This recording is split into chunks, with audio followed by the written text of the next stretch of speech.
Hello, my name is Marissa and I am the owner and creator of Marissa's Handmade Jewelry, and today I am going to walk you through how I make the jewelry.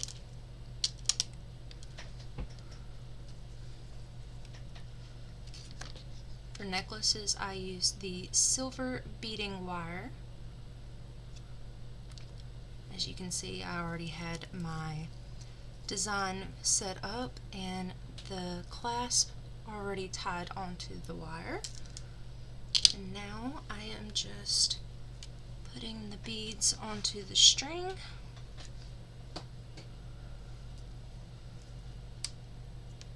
Normally I would use one of these tools to put the beads on the string, but tonight I just don't feel like doing that, so we will be going by hand.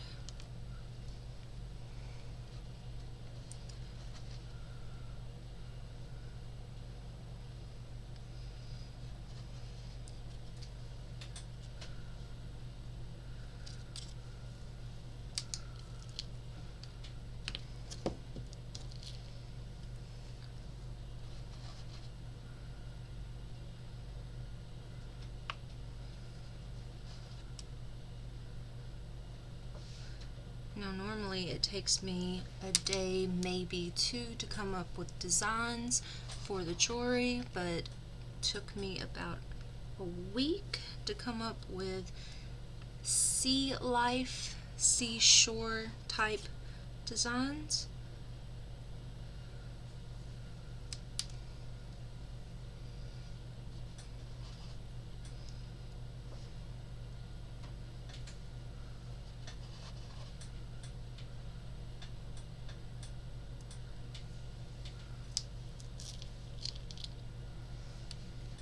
This is what it's looking like so far.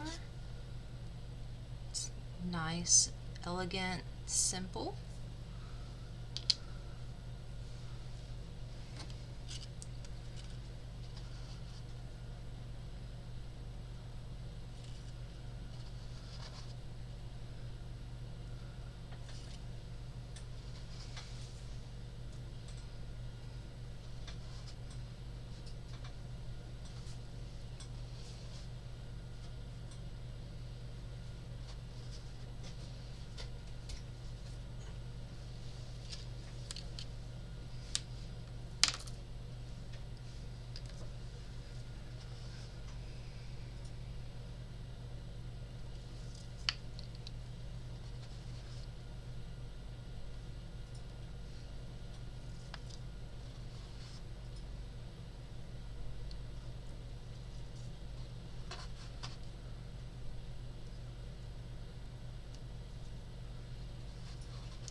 Now when I come up with my designs for my jewelry, I would sit there and think to myself, would I wear this? Would I pay this much for this? Where would I wear this? And would this be comfortable to wear? Taking all those things into account, I come up with my designs and set the price range according to what I would pay for it.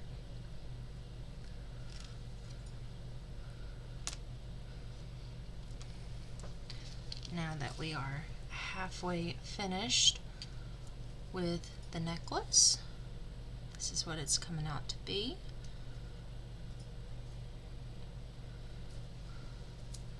Now we are going to put the centerpiece of the necklace together. Got these cool little jewel gem looking things.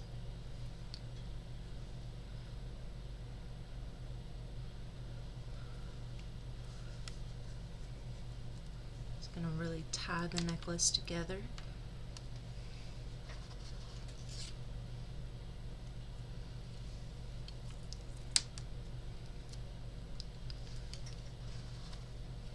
And then we've got this gorgeous middle piece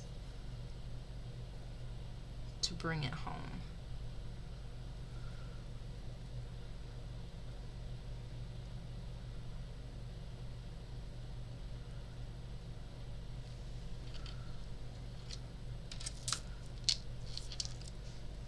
middle pieces, I normally like to tie them so they don't move while I put the second half onto the necklace, like it just did.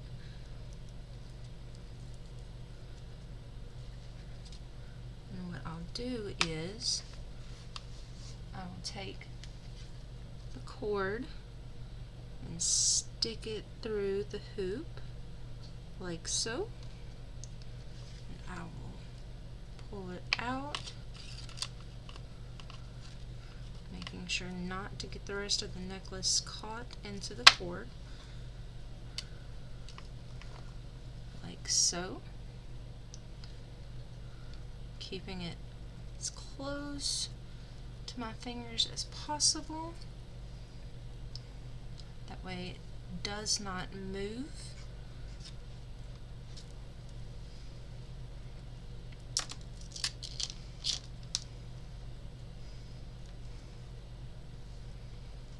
And now we will start with the second part of the necklace.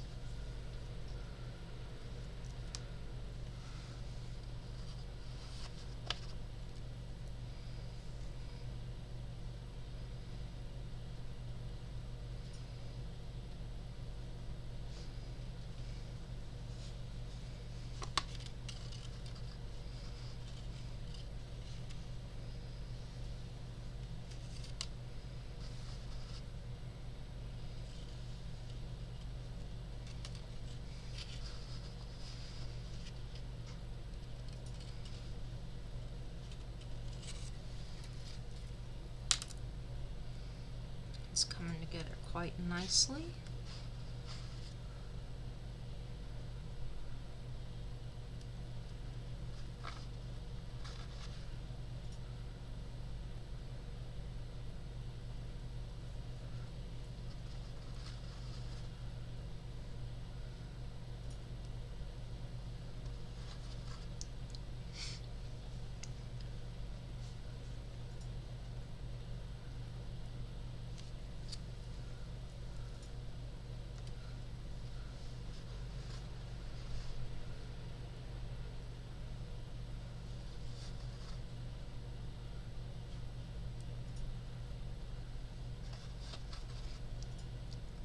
Now when I come up with prices, I also have to consider the price of materials that I use as well. So I keep that in mind whenever I'm making up my prices.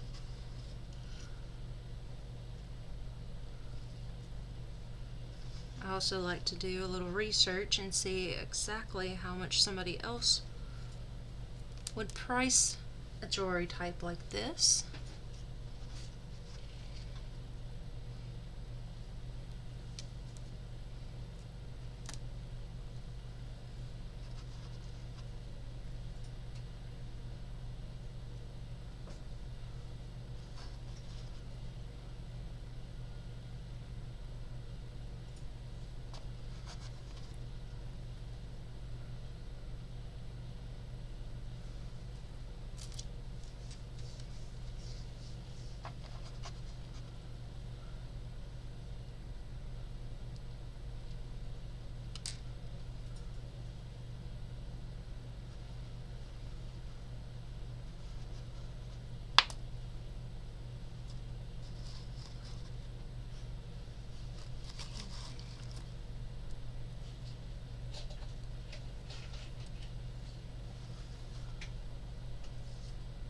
Sometimes beads may slip out of my fingers, but that is okay because I have a pattern and I always know which bead I have dropped.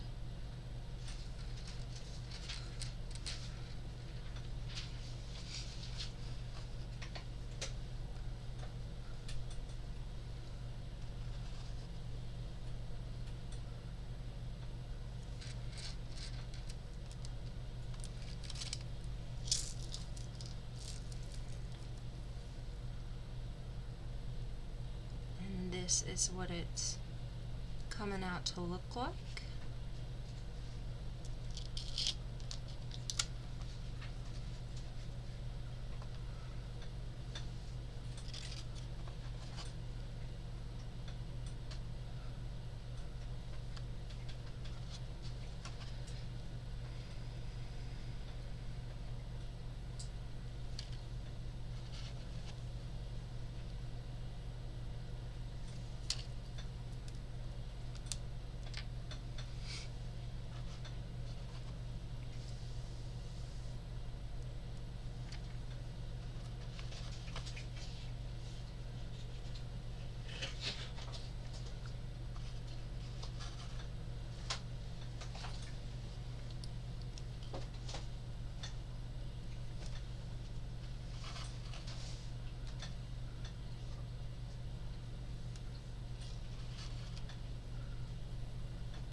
Now that we have the last bead on the necklace, I am going to cut the string about right here so that way I can tie it off. I always make sure to leave excess cord so that way I know I will have plenty of room to tie, because this is one of the more difficult parts of hand making jewelry. And I will loop it through. Okay. Let's see what the problem is here.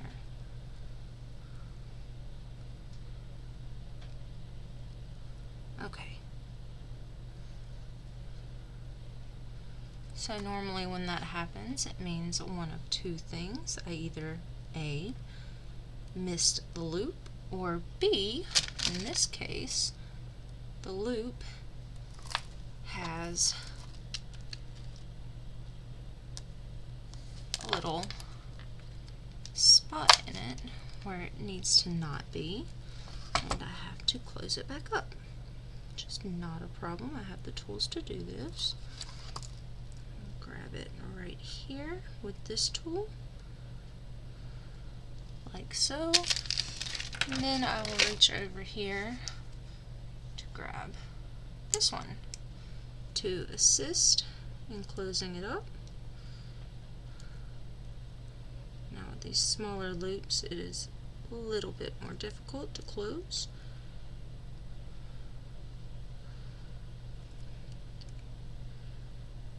Not impossible.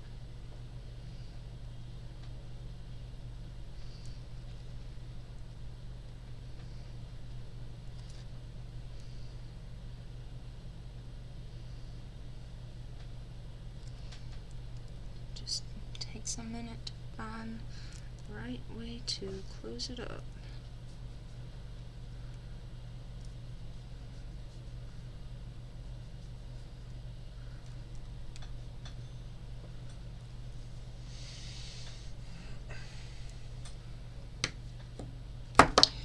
This one's being complicated, so we will just remove it for now.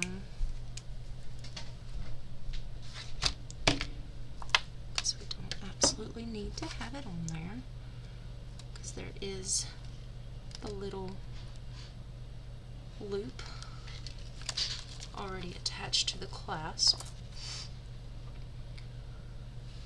We will loop it through there.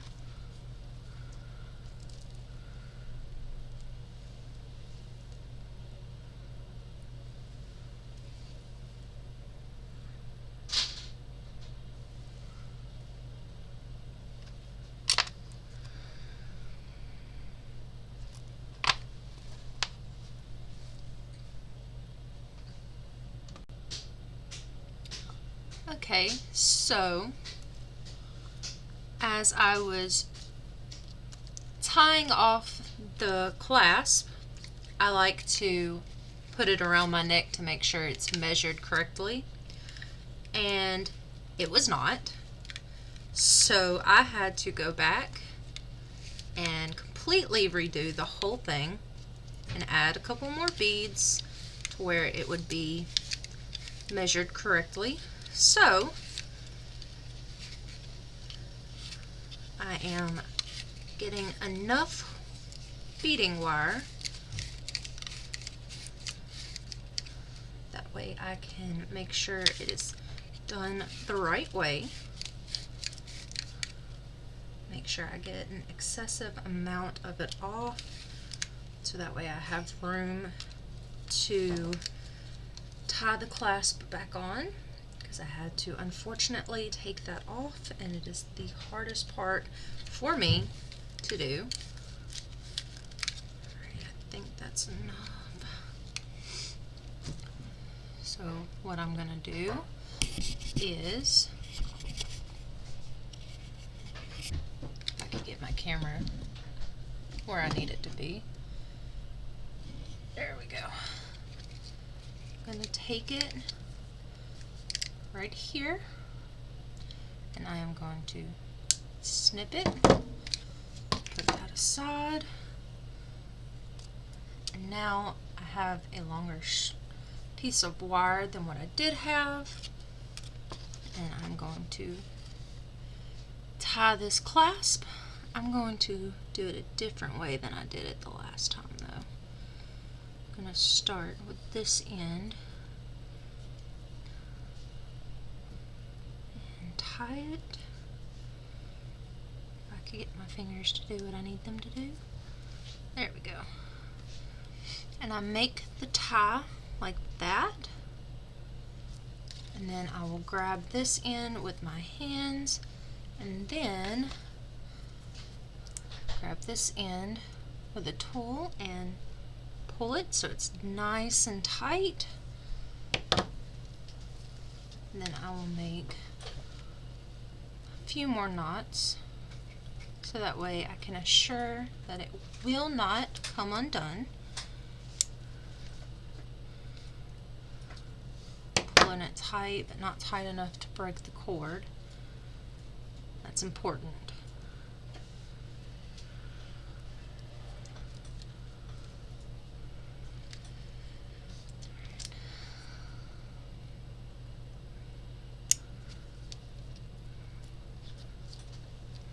And once that is done, and there's still plenty of wire left for the necklace, I will come up here and I will loop this thread through the hole one more time, pull it through. Now I'll do the same thing with this that I did in the beginning. Pull it tight,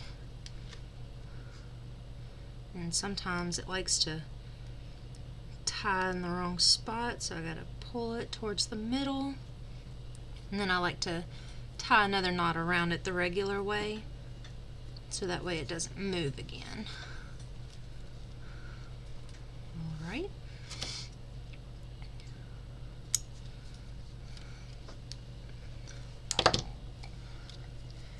Now you see that it's nice and tied. It's not going anywhere.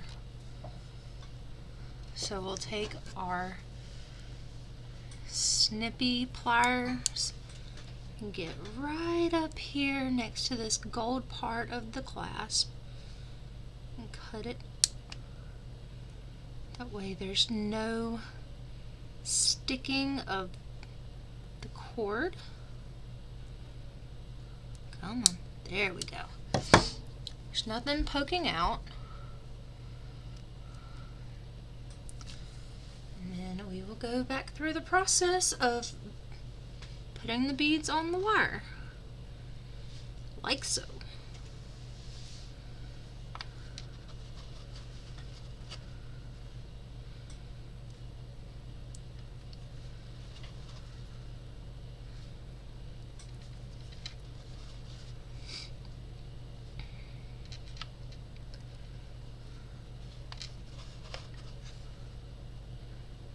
Sometimes mistakes do happen, and we have to go back and correct our mistakes. That is just something that happens in the line of jewelry making, and we have to prepare ourselves for having to completely restart our creations to get it right. Because practice makes perfect, and mistakes are just lessons in waiting.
And as you can notice, there is a whole bunch of shadow over my work area. It is best to work with light so that way you do not strain your eyes. Fortunately, oh, there we go. Boyfriend to the rescue. Clearly, I don't know anything about webcams. That's okay.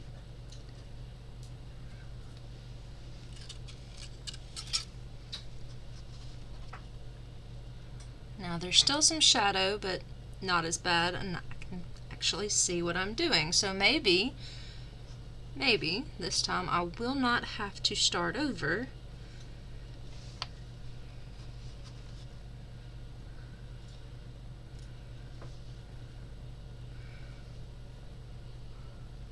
Though I am glad that I had to start over because I did not even notice that this bead had a crack in it and it was messed up, and it is best to use beads that are not damaged.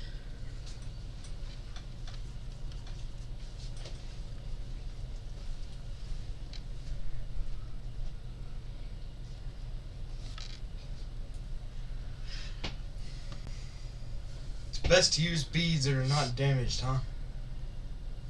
Fuck off. I just heard that and I was like, no shit, Sherlock. Some people like the damaged beads look. Alright.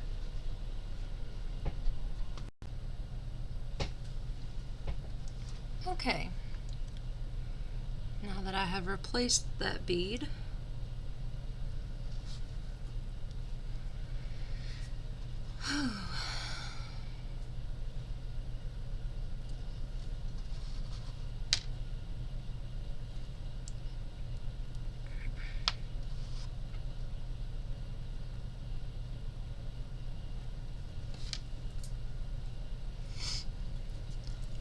see, now it's looking a little bit longer. Somebody can actually wear it and it not choke them to death.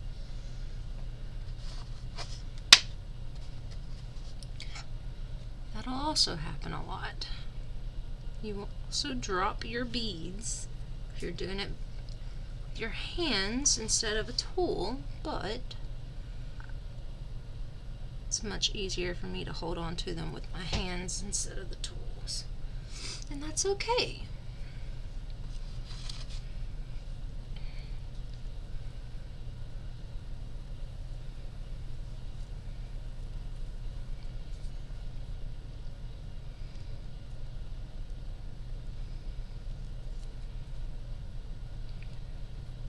There we go.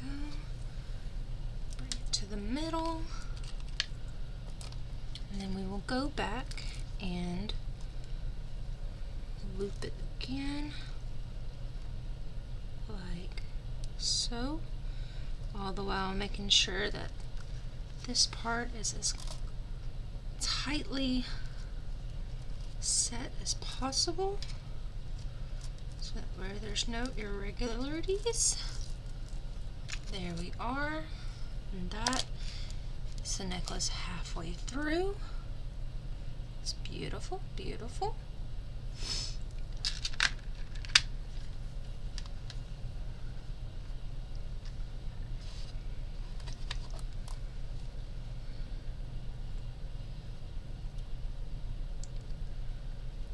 Now we will continue with the other half.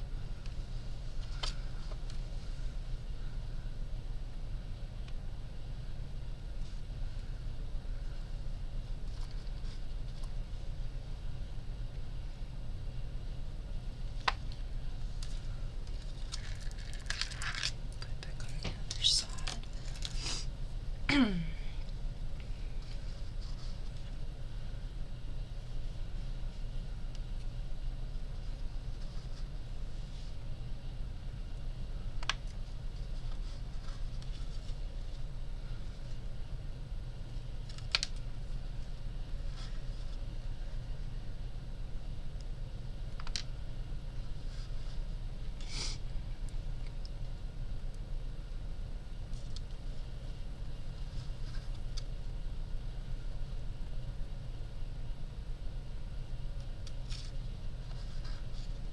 It's good to follow a pattern, because if you follow a pattern, you can make sure that mistakes like making it too short normally don't happen.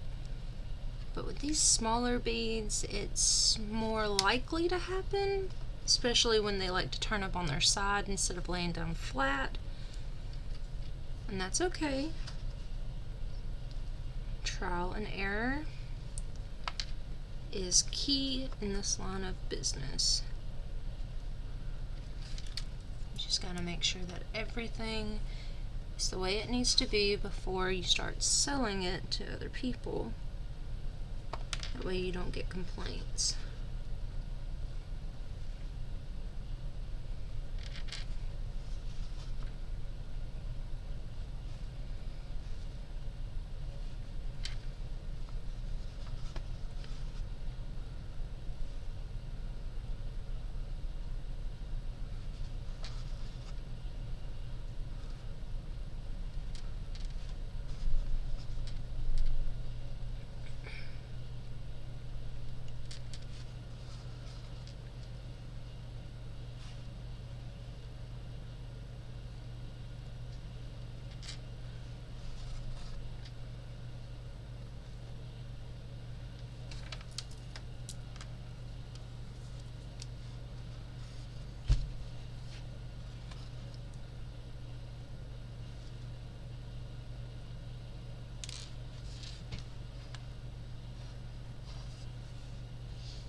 Wise person once told me that if you're going to hand make jewelry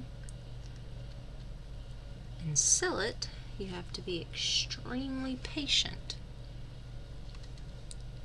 Something I am not proud to say that I don't have much of.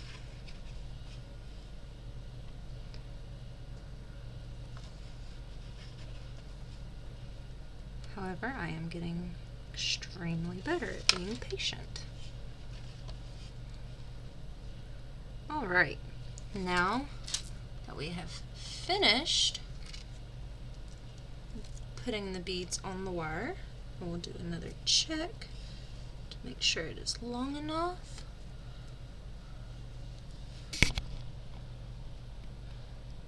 And it is. So now I'm going to do the same as before. Going to snip the excess wire so that way I can tie it to the clasp.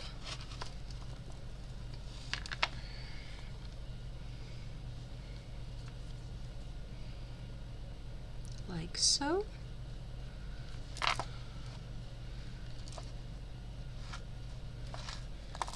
And what you want to do when you're tying the end part is you want to grab it right here so that way you can loop the thread back through the little hole, pull it tight like you did with the middle piece,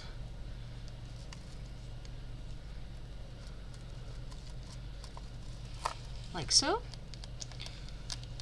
And then what I like to do for this part is I like to make a couple of loops,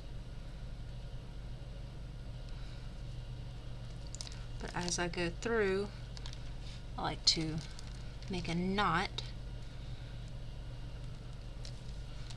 pull it tight,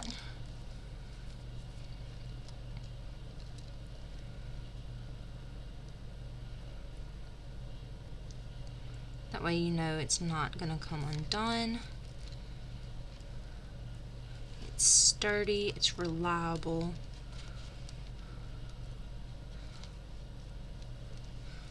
And then I like to tie it right here instead of looping it through.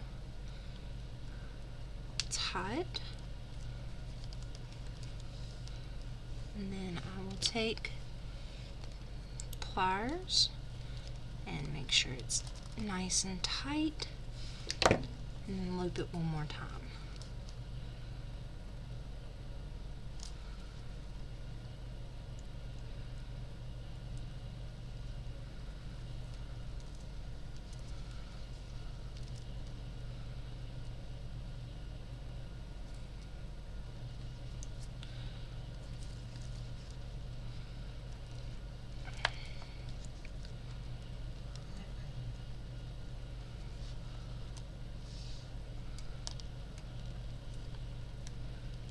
Making sure that it's not going to bulge.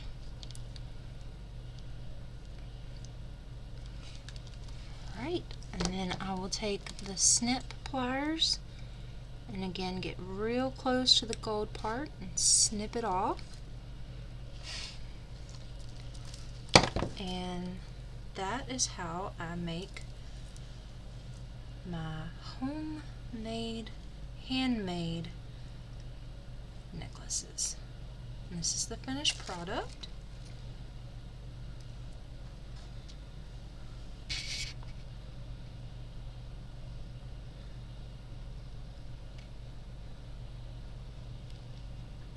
And you can find this on my website.